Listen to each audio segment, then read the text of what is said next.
plenary session, and it's my great pleasure to introduce Raquel Rolnik. Raquel is a professor in Sao Paulo at in the Faculty of Architecture and Urbanism.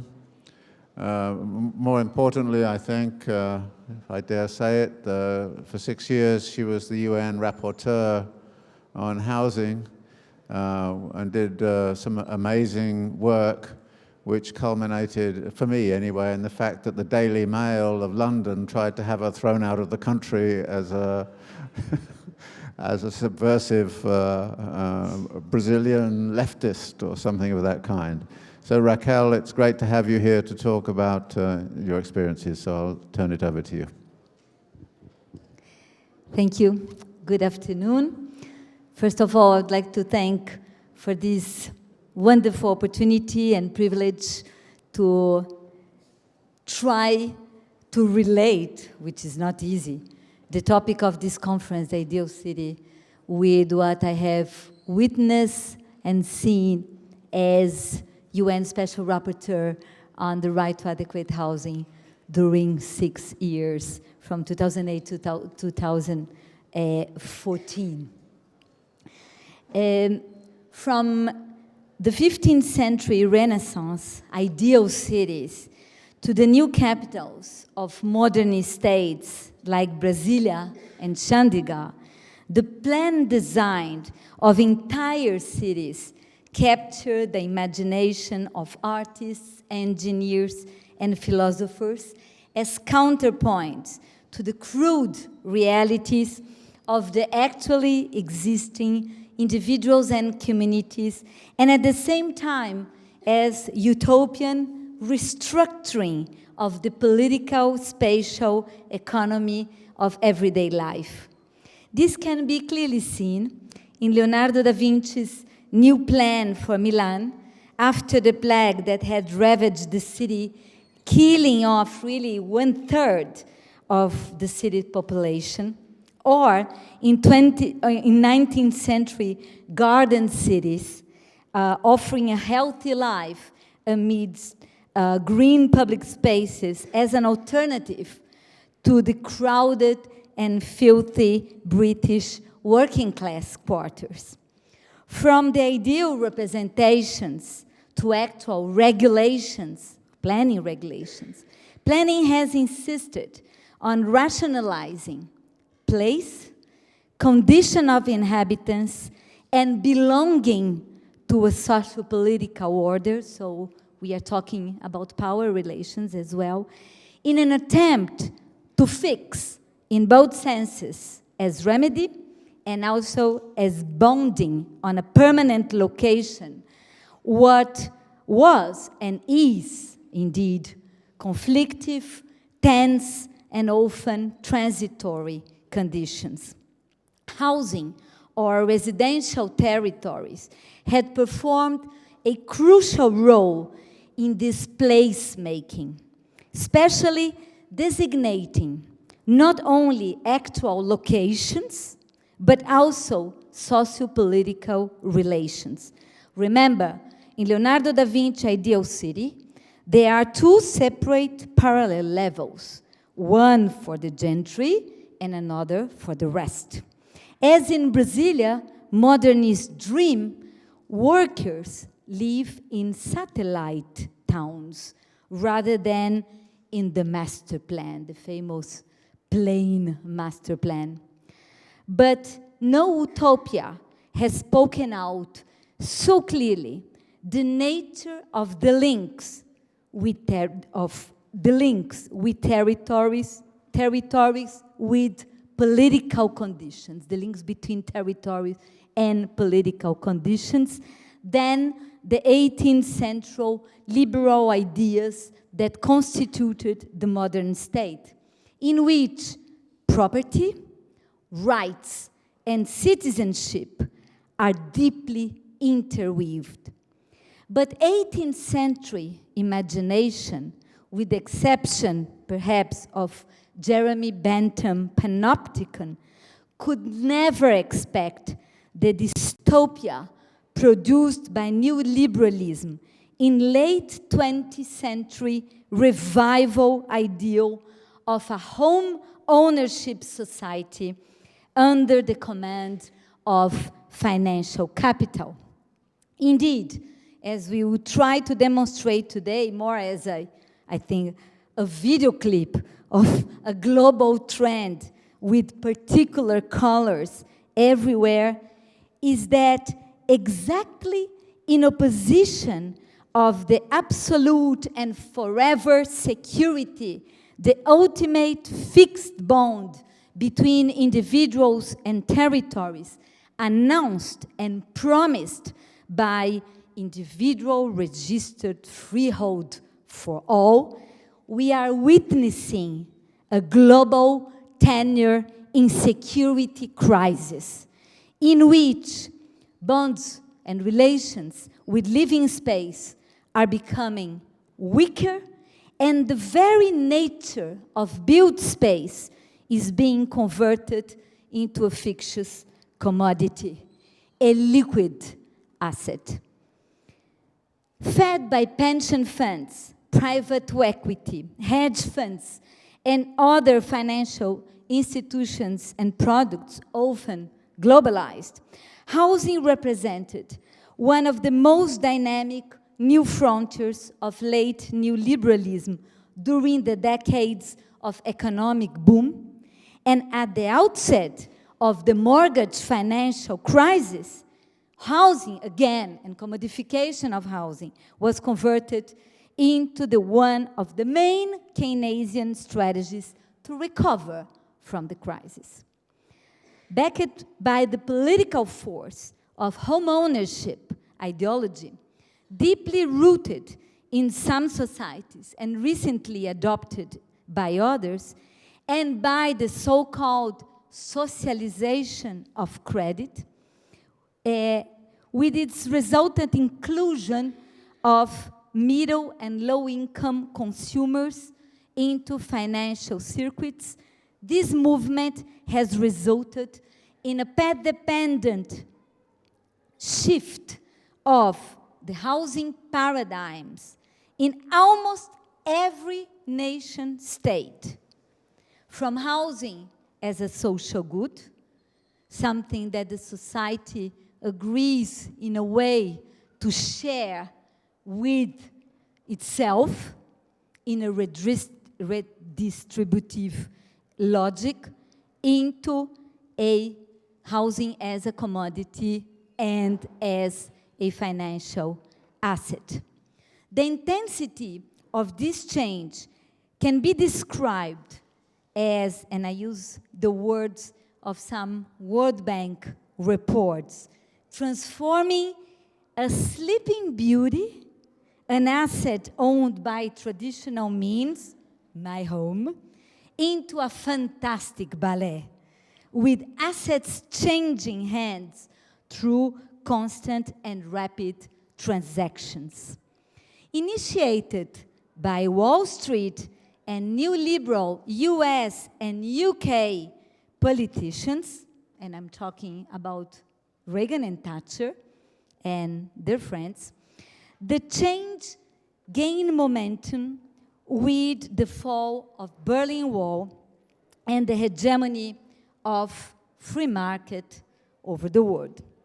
Whether freely decided by governments, by nations, or imposed as loan conditions by international financial institutions and the international cooperation that is related to that, or a big effort in order to introduce policies designed to create stronger and larger housing-based financial markets to include middle and low-income consumers everywhere.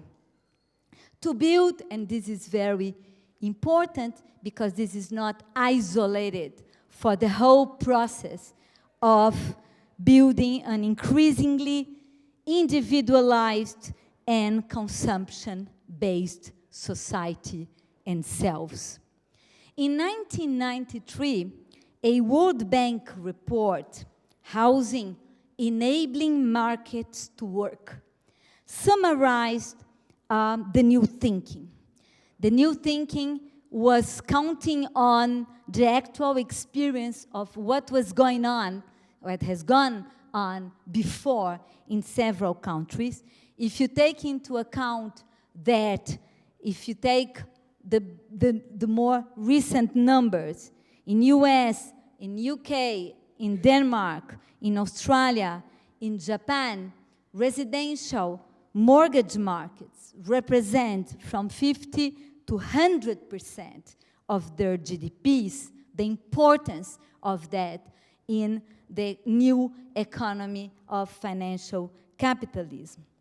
And then we can see in different countries, in different settings, from the former Soviet bloc to Latin America, Africa, Asia, every experience on transforming housing policies, and of course, we must say, in some cases, introducing housing policies in places where they didn't exist as policies, but maybe as dreams or maybe as aspirations, in a way that rapidly, in a report launched by the World Bank in 2003, it started by the phrase, "The genie is out of the bottle," which means the rapid possibility that housing finance was really spreading all over the world. Of course, the process by which this experience happened in different countries is absolutely embedded in the political economy of each country. And of course, it has particular tones and particular colors. We can say that some markets are completely financialized and globalized, like US or Kazakhstan. Others, not so much. So it's, of course, I'm seeing a global picture which has different shadows, tones in different places. But we can see everywhere that the process of introducing housing finance and submitting housing by finance, which means colonizing housing by finance, with all the biopolitical consequences for that, for the families, for the individuals, and for the communities, was, of course, also sided by the destruction of all other alternative forms of housing, which are not home ownership, and also the destruction of all forms of housing that had somehow some sort of collective, communal, or working on different arrangements like rent arrangements and other type of arrangements, which means the dismantling of existing policy. And the dismantling of the policies was as important as the introduction of new policies towards providing credit for all, the socialization of credit. As an example for that, in the United States, HUD, which was the housing authority, National Housing Authority, with sub-authorities in different states and in some cases different cities, the budget for HUD decreased drastically from 78 from $83 billion in 78 to 0 in 2001, which means clearly what was the consequence of this decrease of investment in new public housing. Public housing has never been the main strategy for providing housing in the States. Credit and for home ownership was there long before Reagan and long before this crisis, but it's very important that public housing was an alternative for some people, and the dismantling of this option was part of the game in order to be the only option. And I can give you several examples of how much, for instance, in Spain, all the schemes of protecting renters, la ley de arrendamientos, was also dismantled in order to make rent very insecure and pushing all the middle class and the low middle class into buying houses to credit. We can also give the example of actual housing policies in Brazil, the program Minha Casa Minha Vida, which became the only housing policy in the country. There is no other policy at local level except this. So it's a kind of offering a new product, but also destroying the possibility of the other products in the name of choice, which basically means absolute lack of choice. The only choice is getting into home ownership through credit in different modalities. We can broadly talk about 3 big models, and of course, again, I apologize for the generalization, but this is the big picture. The first model is mortgage lending for low income. It's the US, it's the Spain model, it's Ireland model. In many, many countries, we can see that. And this has, the mortgage meant in several places the subprime, the launching of new mortgage products in the 90s and more recently, where credit was available to households who were not initially historically eligible for loans, which is the subprime credit. And of course, credit is discriminatory, period. The more you are poor or vulnerable, the more you pay interest. This is the logic of credit, because the logic of credit is risk. So those who were not eligible for credit became subject of credit with higher risks.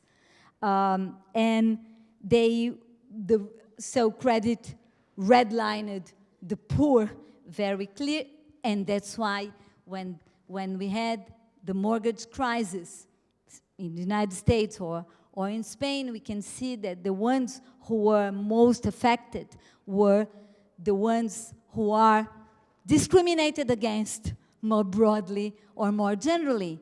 Black, Hispanic, migrant communities in the US, Latin American migrants in Spain. Not all of them, but a very important part of them.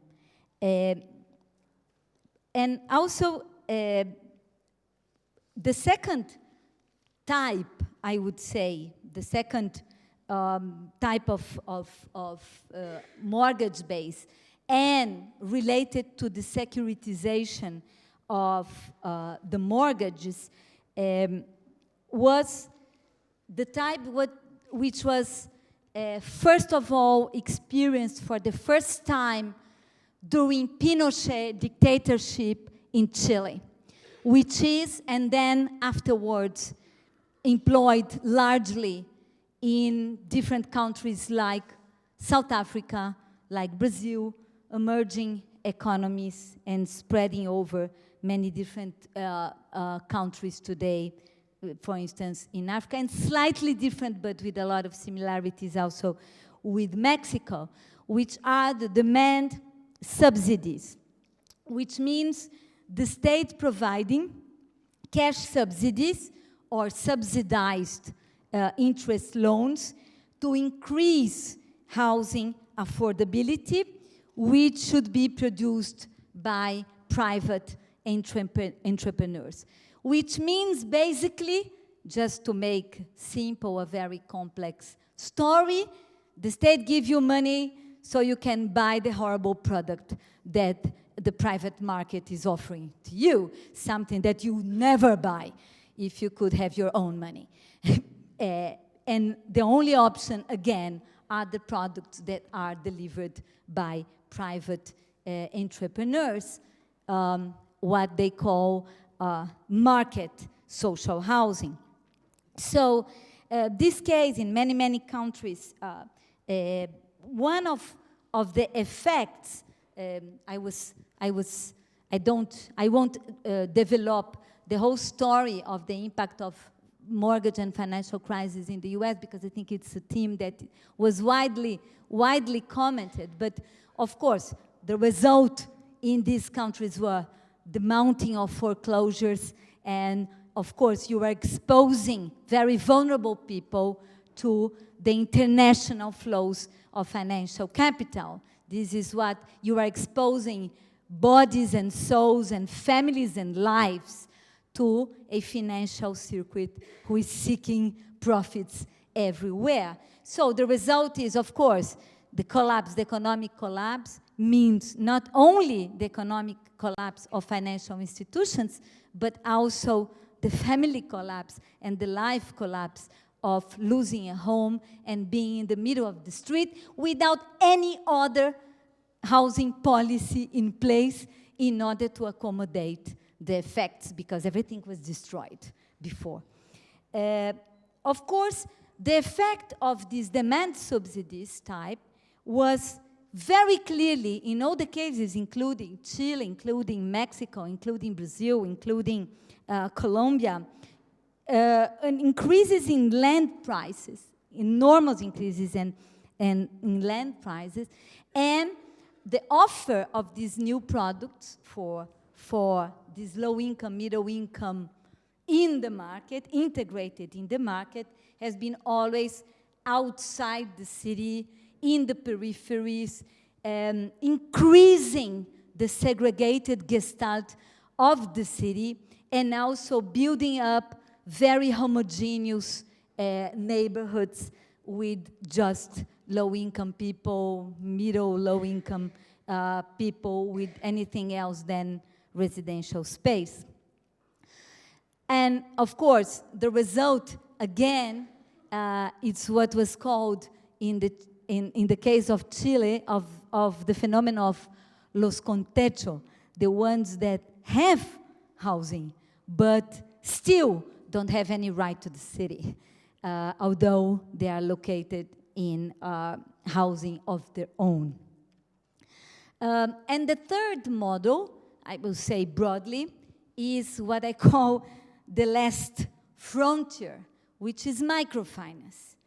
Lending for the very, very poor, bankable slums, getting the finance into irregular and informal settlements, lending always with very loans of $300, $500, $200 to build a new toilet, to ameliorate the home, with interest rates like 70%.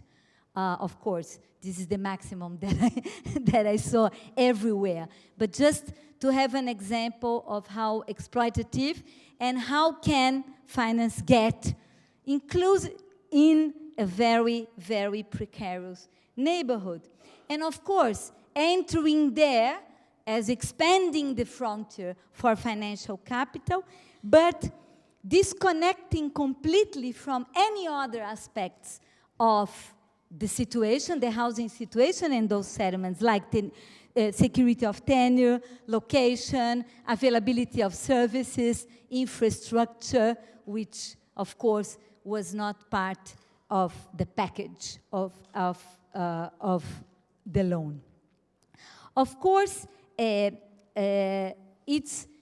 we see this process, we have seen this process from the housing point of view, from the residential point of view, and the scene that we can witness at the end of this first decade of 21st century is the crisis, the foreclosure crisis, but also the crisis of the Los Contentos, also the crisis of those who had bought one generation ago their own houses in several European countries, including in Eastern Europe, where houses were available and people were able to buy their houses for very, very low money, and supported politically the governments that have done so, almost giving up the housing stock. Now a new generation have a big problem because there is no option.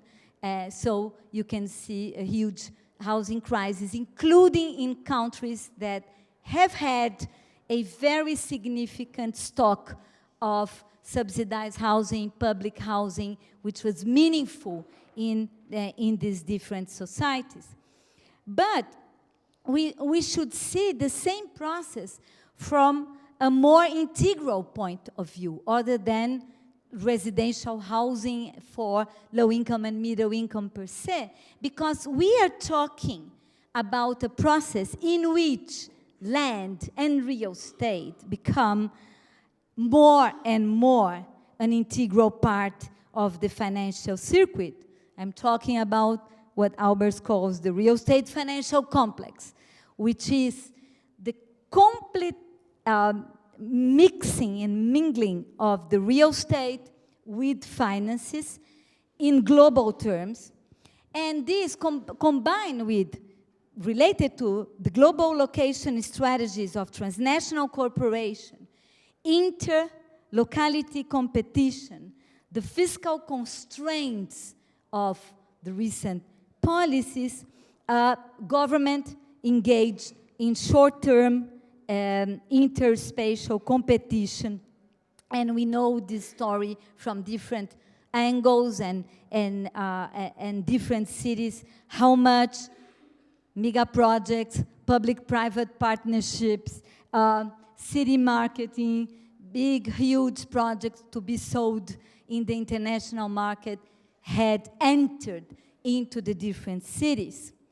But the question is, what is the relationship between this process, these big projects, this attraction of big financial capital to a globalized surplus of financial capital with the residential housing strategies?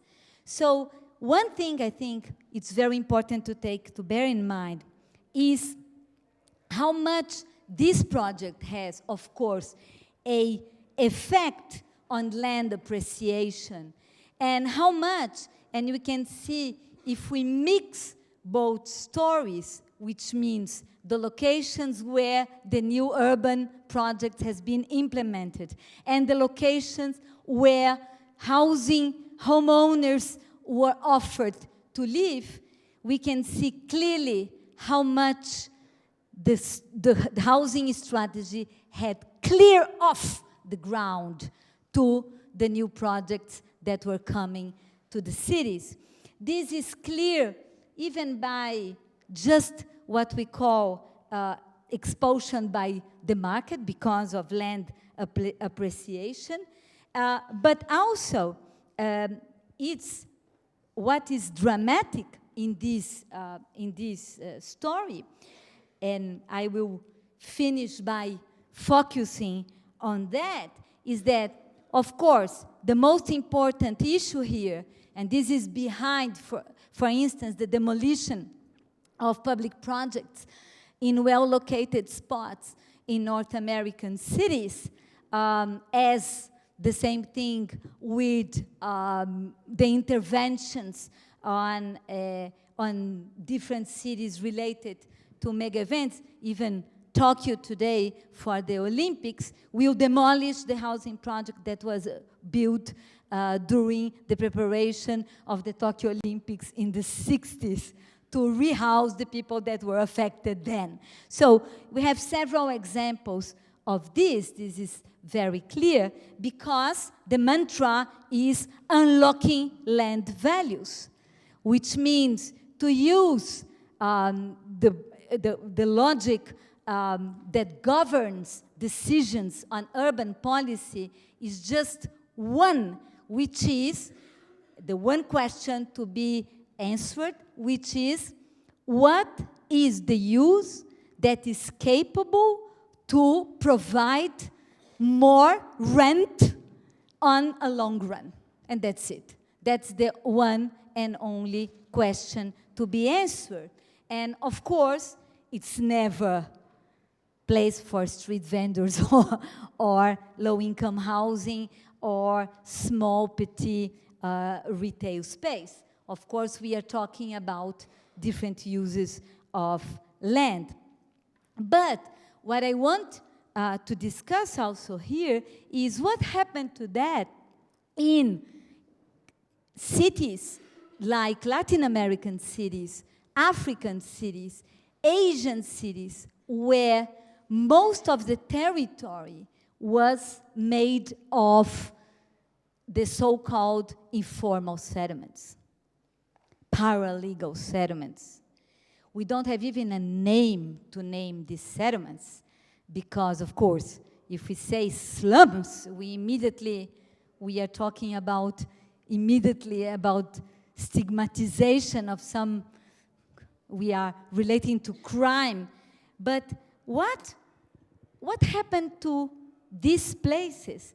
First of all, it's very important to understand that in most countries, the existence of these, in the lack of a better expression, informal settlements, they got a lot of forms and rules.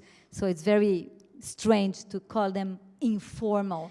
But anyway, one of the main characteristics of these settlements, popular territories in the city, is the fact that they have a very ambiguous relation with the city. In any of the cities that I could visit or witness, they are illegal. But they are illegal, but there is always a but. But means that despite the fact that they are illegal, not all its residents are on prison, on jail. They are still living there. It's illegal, but they are there. They are there, and the ambiguity as a sort of permanent transitoriety, which is not the opposite of permanent. The ambiguity and the non-permanent state of these settlements was, and there is a lot of literature on that, absolutely central, not only to the possibility of, in times of industrialization, in times of productive capitalism, to mobilize a workforce, to constitute a reserve army of workforce in the city, to maintain salaries very, very low, and to be competitive and to be able to produce from the peripheries, under the conditions of the peripheries. So yes, we are talking about primitive accumulation, we are talking about mobilization of people and then using the workforce in the city, but also was crucial in all these countries, in the state building, nation-state building, especially post-colonial nation-state building, to form a political base, urban political base, which every day negotiates its permanence in the city and its presence in the city and the conditions by which it's possible to stay or not to stay. So this is an integral part of the democratic state under these conditions of very, very high rates of exploitation of the workforce. But what is happening now with the same story? So we are witnessing situations of massive evictions of not all the settlements, but those settlements that by chance or by political history are very well located. So those are the object now for evictions. Eventually, others in the same city, no, are the subject of urbanization, integration, and etc. So what happened now, and it's very important to say that planning was a very important component of the existence and reproduction of these non-planned settlements. And these non-planned planning is basically the place where is defined what is legal and what is not legal, what is planned and what is not planned, because everything is market, everything is sold, everything is bought, but planning defines the border. So what happens now where we are shifting, and that's one of the hypotheses that I'm throwing here, relating with what I heard in the different sessions in this conference, we are now changing the relationship between all these bonds between people and land when land became a very important part of the financial circuit, when land becomes an asset. Because then we are not just talking about primitive accumulation, but we are talking about accumulation by dispossession, because it's not anymore a matter of maintaining a workforce with a very low wage within the city, but it's a matter now of stealing the assets of the poor and taking over the assets of the poor and converting them into, again, financial assets and liquid capital that can circulate. So the famous phrase of Hernando de Soto, the dead capital that becomes the living capital, is the same Sleeping Beauty transforming into a ballet. And surprise, one of the main strategies of doing that is through home ownership, which means transforming every bond and every relation between people, communities, and their territories, and one and only tenure arrangements, which is individual freehold for all. Of course, individual registered freehold is a way, it's the easiest, the best way for the land to be transacted and to be transformed and to be integrated into the language of the bonds, of the financial capital, and the numbers of it. Of course, what happened? So now, I think we are also shifting towards a moment where the territories people occupy are also a reserve of land that can be mobilized when needed in order to open a new frontier for expansion for the real estate financial complex. So, going back to the first question, what happened to the ideal city in this context? We are talking about a process of endless urbanization, because the endless urbanization and the producing of new frontiers where you can locate the displaced, when you can locate the dispossessed, is part of the game.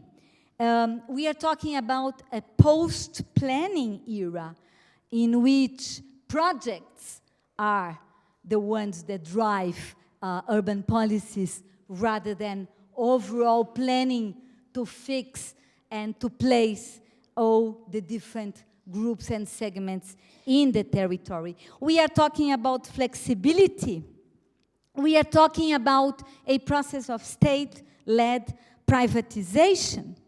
We are talking about a new utopian top-down model of contractual management of this project, which is very important. The state here is very important in order to introduce that, to regulate that, but the state is not anymore the arena in which the project is decided, mediated with the people, because the management of the project is something absolutely private. So we are talking about a process of erosion of democratic process, the one that was imagined as utopia in 18th century idea of a modern state.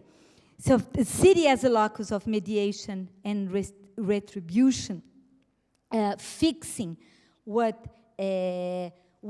was always a source of permanent conflict, from this idea of a city, a place in which through planning and through regulation is possible to fix what was pure conflict, tense and tension over territories. Now we get into the urban warfare, where in one side, the forces of de-routinization, de-placement are very, very, very, very strong. Temples for consumption are the new cathedrals, and of course, we are talking about a moment where there is no place for a rigid and fixed place, which is the possibility of imagination of a plan. But in order not to finish that in a very pessimistic way, I think that we should see the urban warfare that we are witnessing, that in one side, you have all this massive transformation of cities and territories, all this massive transformation of the type of bonds that people have with territories. We are on the other side. In many, many different cities, the same countries that I just mentioned, struggles for the radical appropriation of urban spaces, right to housing, right to the city, appropriation of the commons, struggle over collective place, rise in public spaces, all of that circulating and present in many, many different cities at the same time means not only a resistance to this process, reclaiming space, reclaiming place in this process, but the reaffirmation not of the utopian individual place which defines citizenship, but maybe a new utopia of the commonalities of the city as defining the new form of the new way of organizing cities and territories. Thank you.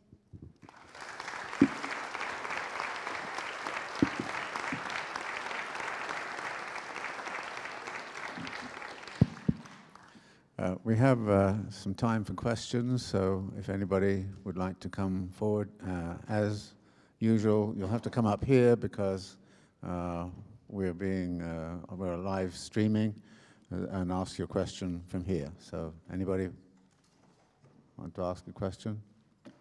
One question? Okay.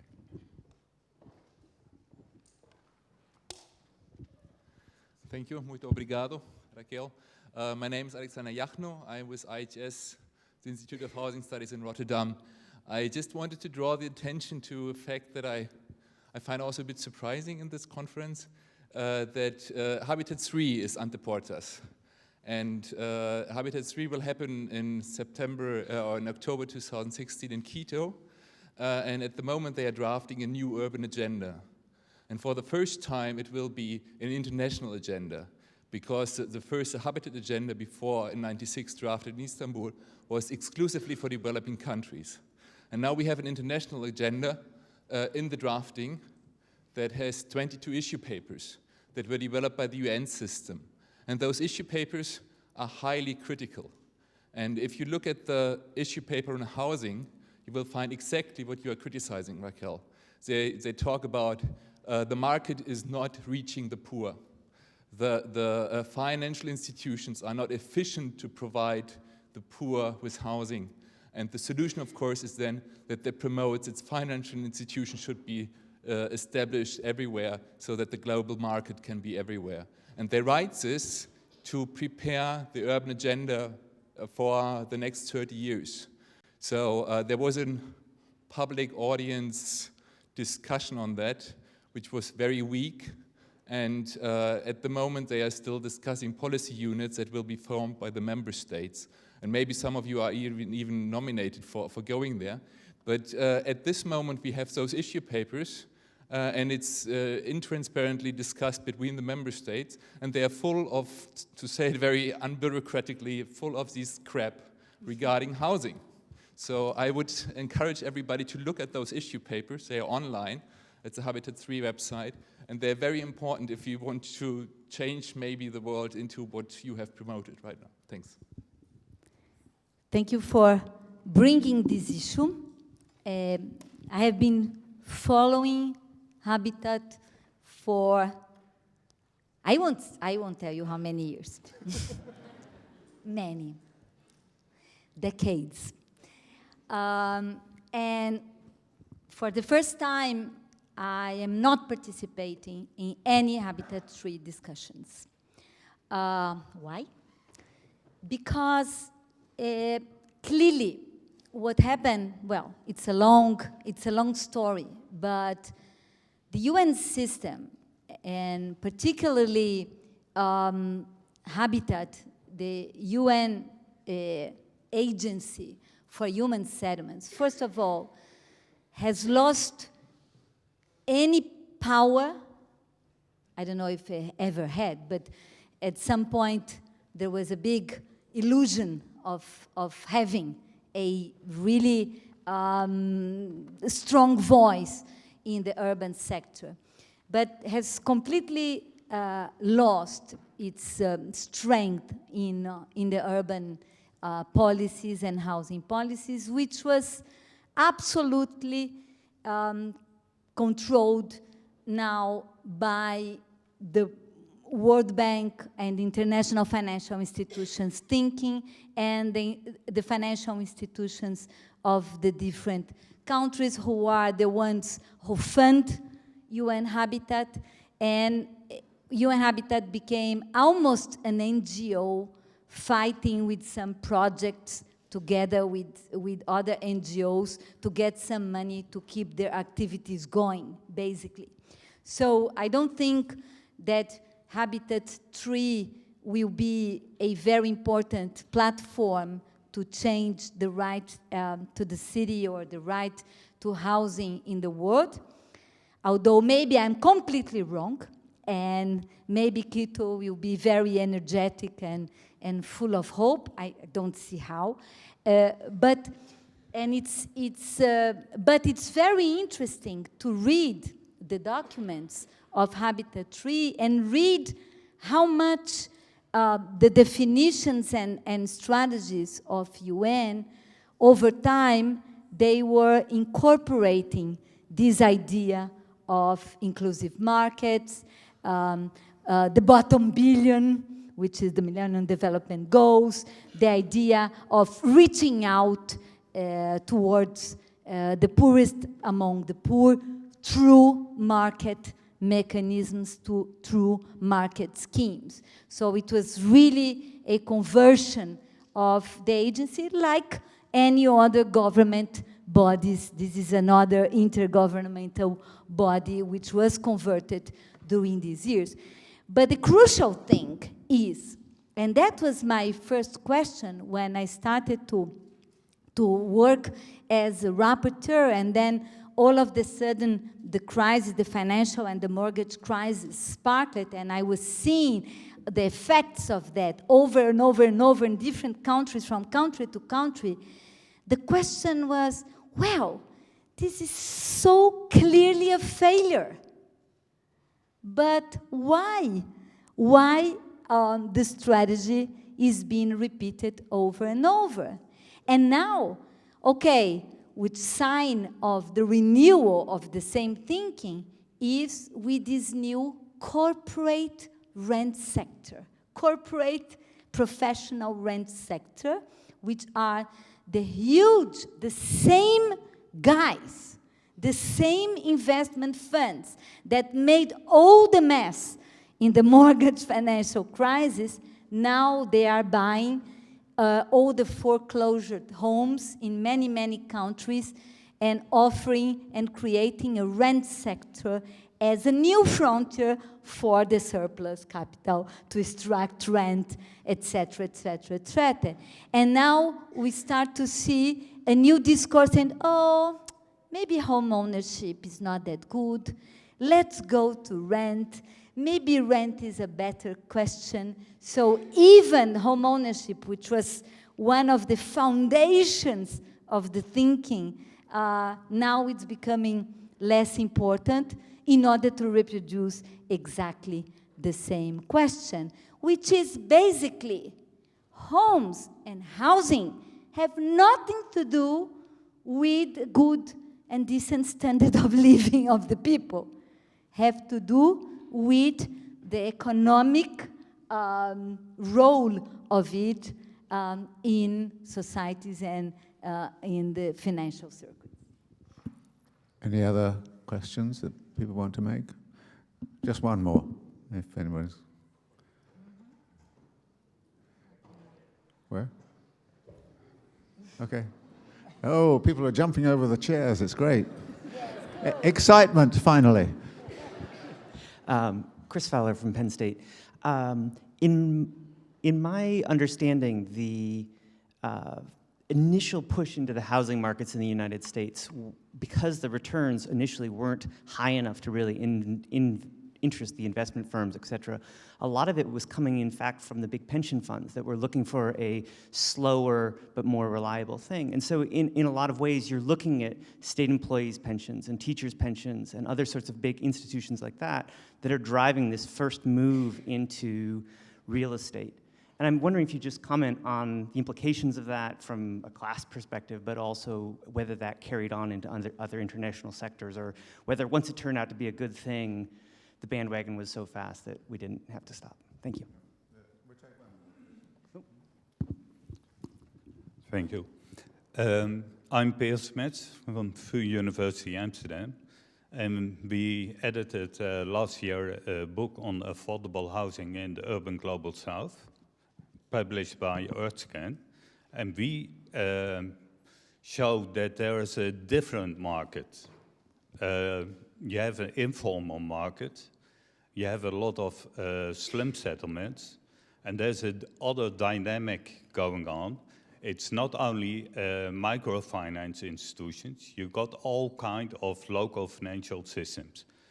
Home ownership is very common among these people, but they're building in a different way, step by step. They have a short-term horizon for financing, and quite often they arrange it.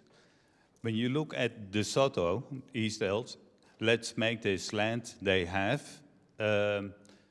in such a way legal that it can be used with bankers. When I look at bankers in the Indian context, they even don't deny these people, even when they have a legal paper and they don't use it as a mortgage.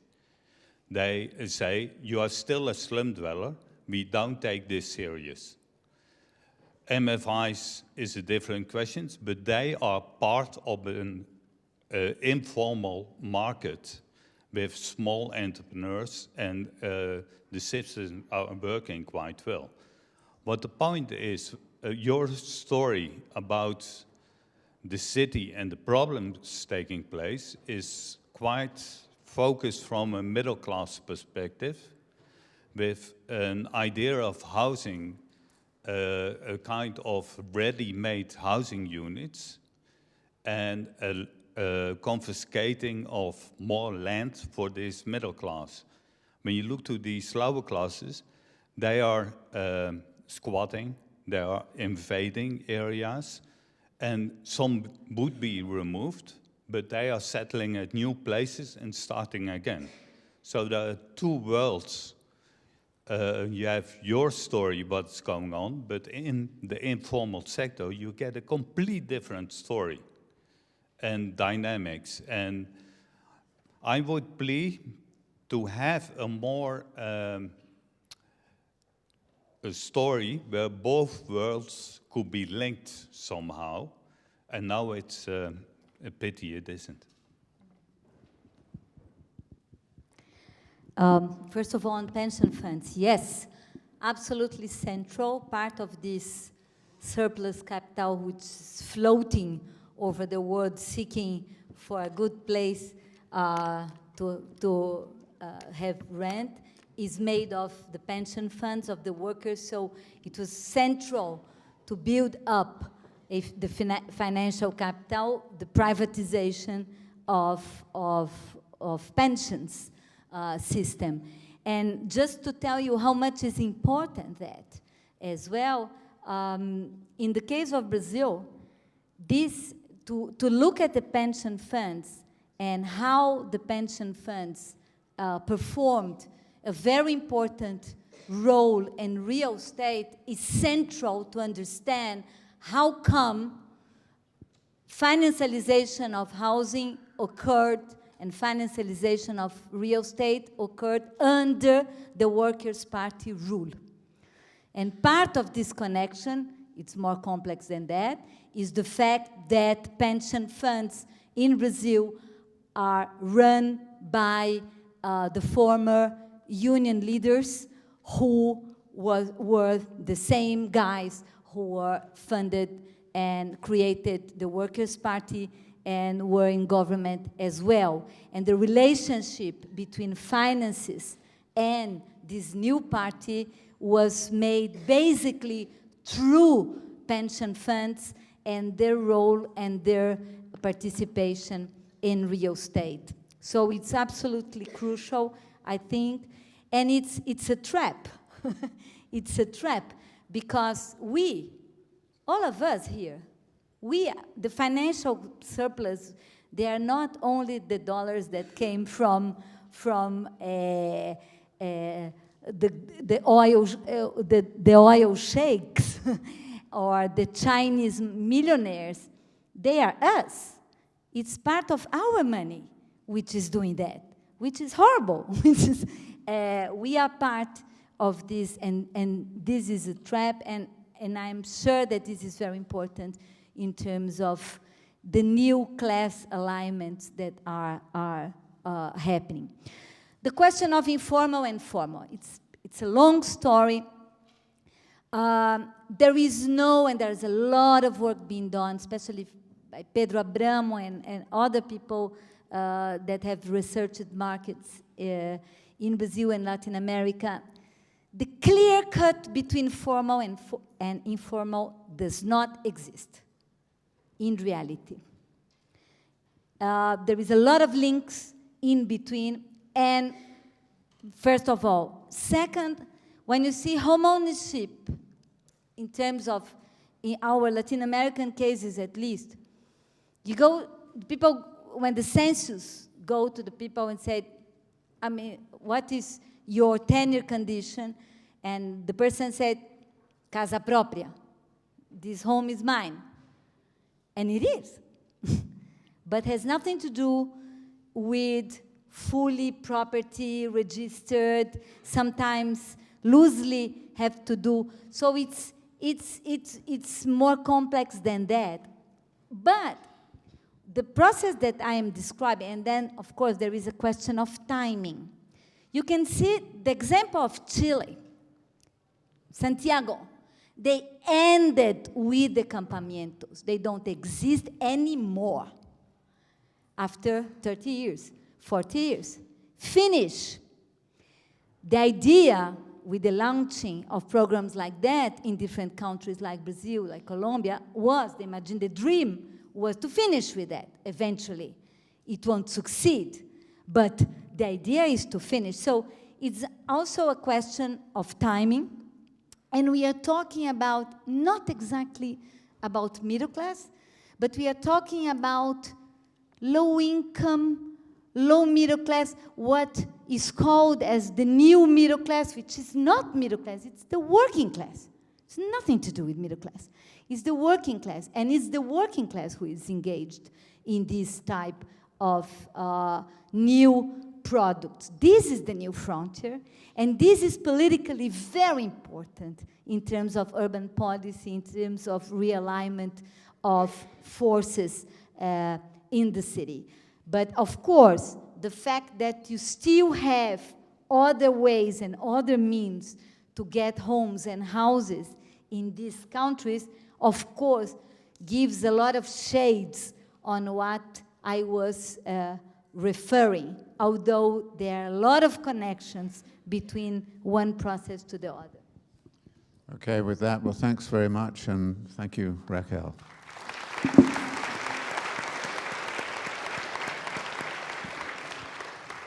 We have some announcements. So